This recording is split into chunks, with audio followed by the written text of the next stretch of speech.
warahmatullahi wabarakatuh. Halo semuanya, selamat pagi. Perkenalkan kami dari kelompok 1 yang pada kesempatan kali ini izinkan kami untuk membahas hubungan keuangan pemerintahan pusat dan daerah menurut Undang-Undang Nomor 1 Tahun 2022. Sebelumnya, video ini dibuat untuk memenuhi tugas mata kuliah pemerintahan daerah dan otonomi daerah dengan dosen pengampu Dr. Julianes Kadit, SOS MSI. Adapun kelompok 1 terdiri dari Citra Astriani, Fitria Umaini, Rumi Afinsyah, Nadia Inana, Rizky Salsabila Rashid, Alia Putri Natania, dan Friskri Friendly Jovial. Yang melatar belakangi pembahasan kita kali ini yaitu keterkaitan antara pusat dan daerah dalam pengaturan keuangan yang diatur dalam Undang-Undang Nomor 1 Tahun 2022 tentang hubungan keuangan antara pemerintahan pusat dan pemerintahan daerah. Tentunya, undang-undang ini bertujuan untuk menyelaraskan hubungan keuangan antara pemerintahan pusat dan daerah.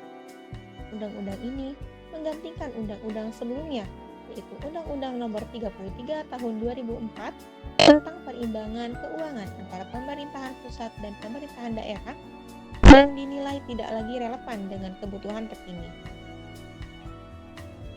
Memanglah betul bahwa kewenangan atau urusan keuangan merupakan urusan sentral atau urusan pusat.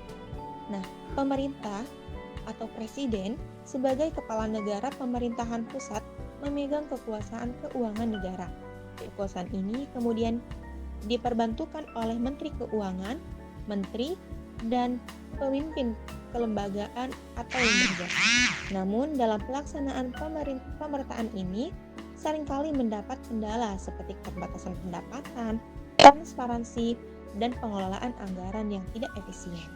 Maka diberlakukannya desentralisasi keuangan untuk mendukung pertumbuhan ekonomi yang inklusif dan juga berkelanjutan, serta memeratakan pelayanan publik yang baik bagi masyarakat.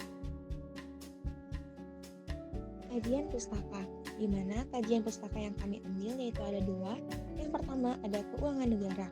Undang-Undang Nomor 17 Tahun 2003 tentang keuangan negara mendefinisikan keuangan negara sebagai keseluruhan hak dan kewajiban negara yang dapat dinilai dalam bentuk uang maupun barang, di mana keduanya dapat dianggap sebagai milik negara untuk memenuhi hak dan kewajiban tersebut. Keuangan daerah. Keuangan daerah mencakup seluruh hak dan kewajiban yang dimiliki oleh daerah dalam pelaksanaan pemerintahan yang dapat dinilai dalam bentuk uang, termasuk berbagai kekayaan yang menjadi milik daerah terkait hak dan kewajiban tersebut, menurut Peraturan Pemerintah Nomor 12 Tahun 2019. Nah, selanjutnya pada pembahasan di mana hubungan keuangan antara pemerintah pusat dan pemerintah daerah diatur dalam Undang-Undang Nomor 1 Tahun 2022 tentang hubungan keuangan pemerintahan pusat dan pemerintahan daerah. Penyusunan undang-undang ini tidak dimaksudkan untuk melakukan resentralisasi, melainkan untuk memperkuat akuntabilitas serta menyelaraskan kebijakan antara pemerintahan pusat dan pemerintahan daerah. Undang-undang hubungan keuangan antara pemerintah pusat dan pemerintah daerah mengatur reformasi desentralisasi fiskal untuk meningkatkan layanan publik, mempercepat pembangunan yang lebih merata, serta mendukung transformasi ekonomi dengan memastikan kesejahteraan masyarakat di seluruh Indonesia. Transfer ke daerah difokuskan untuk meningkatkan efektivitas pengelolaan keuangan daerah seperti dana alokasi umum, data alokasi khusus. Hubungan keuangan antara pemerintah pusat dan pemerintahan daerah sebagaimana yang diatur dalam Undang-Undang Nomor 1 Tahun 2022 Pasal 2 yang meliputi 1. Penyediaan sumber pendapatan daerah melalui pajak dan retribusi. 2. Pengelolaan dana transfer dari pusat ke daerah. 3. Pengelolaan anggaran belanja daerah. 4. Pemberian wewenang kepada daerah untuk melakukan pembiayaan. Dan 5. Melaksanakan sinergi dalam kebijakan fiskal secara nasional.